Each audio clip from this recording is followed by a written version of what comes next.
ദൈവനാമത്തിന് മഹത്വം ഉണ്ടാകട്ടെ. ഇന്ന് ഏപ്രിൽ 6-ാം തീയതി എല്ലാ ശ്രോതാക്കൾക്കും കർത്താവായ യേശുക്രിസ്തുവിൻ്റെ നാമത്തിൽ സ്നേഹവന്ദനവും ശുഭദിനാശംസകളും നേരുന്നു. ഇന്നത്തെ നമ്മുടെ ധ്യാനത്തിനായി നാം തിരഞ്ഞെടുത്തിട്ടുള്ളത് ലേവ്യാപുസ്തകം 2-ാമത്തെ അധ്യായമാണ്. പഴയ നിയമയാഗങ്ങളിൽ ഒന്നാണ് ഭോജനയാഗം എന്ന് പറയുന്നത്, ഗ്രെയിൻ ഓഫറിങ്. ഭോജനയാഗം നേരിയ മാവ് കൊണ്ടാണ് അർപ്പിക്കുന്നത്. നേരിയ മാവിൽ എണ്ണ ഒഴിച്ച് കുന്തിരുക്കവും ഇടുന്നു. ഇതൊരു പ്രതീകാത്മക യാഗമാണ്. തകർന്നു നുറുങ്ങിയിരിക്കുന്ന ഹൃദയത്തിൻ്റെ ഒരു സൂചനയാണ് ഈ യാഗമെന്ന് പറയുന്നത്. ആരാധകൻ്റെ ആരാധനയുടെ സ്വീകാര്യതയെ ഇത് നിശ്ചയിക്കുന്നതാണ്. അതായത് ആരാധന സുഗ്രാഹ്യമാകുവാൻ നമ്മുടെ ഹൃദയം ദൈവസന്നിധി നുറുങ്ങിയതായിരിക്കണം. നമ്മുടെ പാപങ്ങൾ ഏറ്റുപറഞ്ഞ് ദൈവസന്നിധി നുറുക്കമുള്ള ഹൃദയത്തോടുകൂടെ നാം ദൈവത്തിൻ്റെ യാഗം കഴിക്കുമ്പോഴാണ് ആ യാഗങ്ങൾ ദൈവത്തിൻ്റെ പ്രസാദമായി തീരുന്നത്. നന്നായി പൊടിച്ചെടുത്ത മാവിൽ എണ്ണ ഒഴിക്കണമെന്നാണ് നിർദ്ദേശം. ഇടിച്ചെടുത്ത ഉരുവെണ്ണയാണ് ഭോജനയാഗത്തിൽ ഒഴിച്ചിരുന്നത്. ഇടിച്ചെടുത്ത ഉരുവെണ്ണയും തകർന്ന ഹൃദയത്തിൻ്റെ ഒരു ചിത്രം തന്നെയാണെന്ന് നൽകുന്നത് നമുക്ക് വിചാരിക്കുന്നത് തെറ്റില്ല. കൂടാതെ എണ്ണയെ പരിശുദ്ധാത്മാവിൻ്റെ ഒരു നിഴലായിട്ട് ബൈബിൾ പലയിടത്തും പറയപ്പെട്ടിട്ടുണ്ട്. അതുകൊണ്ട് ആത്മാവിൻ്റെ ആലയമാണല്ലോ നമ്മുടെ ഹൃദയം. ആത്മാവിനാൽ നിയന്ത്രിക്കപ്പെടാത്തതായിരിക്കുന്ന ജീവിതങ്ങൾ ദൈവം മുൻപാകെയുള്ള യാഗാർപ്പണത്തിന് യോഗ്യമല്ല എന്ന് നമുക്ക് പ്രതീകാത്മകമായി ചിന്തിക്കാവുന്നതാണ്. ഇസ്രായേൽ മക്കളോട് ഇതൊക്കെ പറയുമ്പോൾ അവരെ എന്തൊക്കെ മനസ്സിലാക്കിയിരുന്നു നമുക്കറിയില്ല. എന്നാൽ പുതിയ നിയമത്തിലെ വെളിപ്പാടുകളുടെ പൂർണ്ണതയിൽ നമുക്ക് പറയാനായിട്ട് സാധിക്കുന്ന ഒരു കാര്യമാണ്, തകർന്നു നുറുങ്ങിയിരിക്കുന്ന ഹൃദയങ്ങളിൽ നിന്ന് ഉയരുന്നതായിരിക്കുന്ന സ്തോത്രവും സ്തുതിയുമാണ് ദൈവം സ്വീകരിക്കുന്നത്. എണ്ണയോടുകൂടെ കുന്തിരുക്കവും ഭോജനയാഗത്തിൽ അർപ്പിക്കണം. കുന്തിരുക്കം ഒരു സുഗന്ധ വസ്തുവാണ്. അത് ശുദ്ധീകരണത്തിന് ഉപയോഗിക്കുന്ന ഒരു വസ്തു കൂടിയാണ് കുന്തിരുക്കം. പ്രാർത്ഥനയുടെ ഒരു ചിഹ്നമായി കുന്തിരുക്കത്തെ കണക്കാക്കാവുന്നതാണ്. കാരണം വെളിപ്പാട് പുസ്തകത്തിലെ വിശുദ്ധന്മാരുടെ പ്രാർത്ഥന ധൂപപീഠത്തെങ്കിൽ കത്തിക്കുന്ന കുന്തിരുക്കത്തിൻ്റെ പുകയോടുകൂടെ സ്വർഗത്തിലേക്ക് ഉയരുന്നു എന്ന് നാം വായിക്കുന്നുണ്ട്. അപ്പോൾ അത് പ്രാർത്ഥനയുടെ ഒരു ചിഹ്നമാണ്.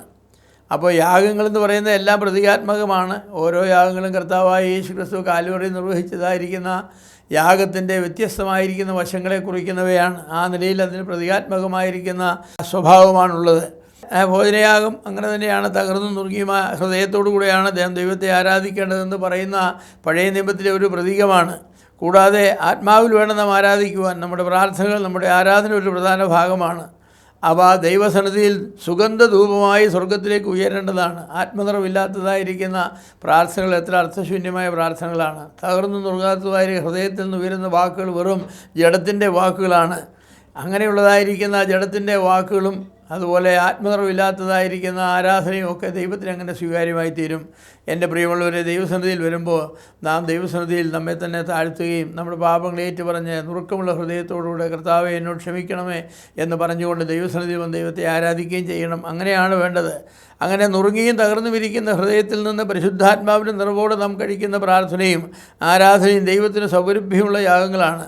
അവ അർപ്പിക്കുവാനായിട്ട് ദൈവം നമ്മെ തീർച്ചയായിട്ടും സഹായിക്കും. നാം ദൈവത്തോടെ ആ സഹായം ആവശ്യപ്പെടേണ്ടത് ആവശ്യമാണ്. നമ്മുടെ ബന്ധങ്ങൾ ശരിയാകേണ്ടത് ആവശ്യമാണ്. നുറുങ്ങിയ ഹൃദയമെന്ന് പറയുന്നത് ഞാൻ ചെയ്തതായിരിക്കും തെറ്റുകളെക്കുറിച്ചുള്ള എൻ്റെ ബോധം എൻ്റെ ഹൃദയത്തെ നുറുക്കും. അത് മാത്രമല്ല, ദൈവസന്നിധിയിലേക്ക് അടുത്തു വരുവാനുള്ള എൻ്റെ അയോഗ്യതകൾ. ഏത് മനുഷ്യനാണ് ദൈവത്തിൻ്റെ സന്നിധിയിൽ ഞാൻ യോഗ്യനാണെന്ന് പറഞ്ഞ് വരുവാനായിട്ട് കഴിയുന്നത്? ബൈബിളിലെ ഞാൻ യോഗ്യനെന്നല്ല, നീ യോഗ്യൻ, നീ യോഗ്യൻ, നീ അറുക്കപ്പെട്ടു, നിൻ്റെ രക്തം കൊണ്ട് സകല ഗോത്രത്തിലും ഭാഷയിലും വംശത്തിലുള്ളവരെ വിലയ്ക്ക് വാങ്ങിയെന്നാണ്. ഞാൻ യോഗ്യൻ, ഞാൻ യോഗ്യൻ എന്ന് പറഞ്ഞുകൊണ്ട് ഒരു പാപിയും ഒരിക്കലും ഒരു പുരോഹിതൻ പോലും ദൈവത്തിൻ്റെ സന്നിധിയിൽ വന്നിട്ടില്ല ഞാൻ യോഗ്യനാണെന്ന് പറഞ്ഞുകൊണ്ട്. കർത്താവേ എന്നോട് ക്ഷമിക്കണമേ, അയോഗ്യതകളെ ക്ഷമിക്കണമേ എന്ന് പറഞ്ഞുകൊണ്ടാണ് വരുന്നത്. അതാണ് തകർന്ന ഹൃദയം. നമ്മുടെ പാപത്തെക്കുറിച്ചുള്ളതായിരിക്കുന്ന ബോധം, നമ്മുടെ അയോഗ്യതകളെക്കുറിച്ചുള്ളതായിരിക്കുന്ന ബോധം, നമ്മുടെ ഒന്നുമില്ലായ്മയെക്കുറിച്ചുള്ള ബോധം നമ്മെ ഭരിക്കേണ്ടത് ആവശ്യമാണ്. എന്നാൽ ദൈവം നമ്മോട് വളരെ കരുണ കാണിക്കുകയും നമ്മുടെ അയോഗ്യതകളെ ദൈവം നോക്കാതെ അവഗണിച്ചുകൊണ്ട് നമ്മെ സ്നേഹിക്കുകയും ദൈവത്തിൻ്റെ പുരോഹിതന്മാരാക്കി തീർക്കുകയും ചെയ്തു. അതുകൊണ്ട് നമുക്ക് യാഗം കഴിക്കുവാനുള്ളതായിരിക്കുന്ന ഉത്തരവാദിത്വമുണ്ട്, അതിനുള്ളതായിരിക്കുന്ന പദവിയുണ്ട്, അനുവാദമുണ്ട്. എന്നാൽ ആ പദവിയും അനുവാദവും ഉപയോഗിക്കേണ്ടതുപോലെ ഉപയോഗിക്കുവാൻ നാം ശ്രമിക്കേണ്ടതാണ്.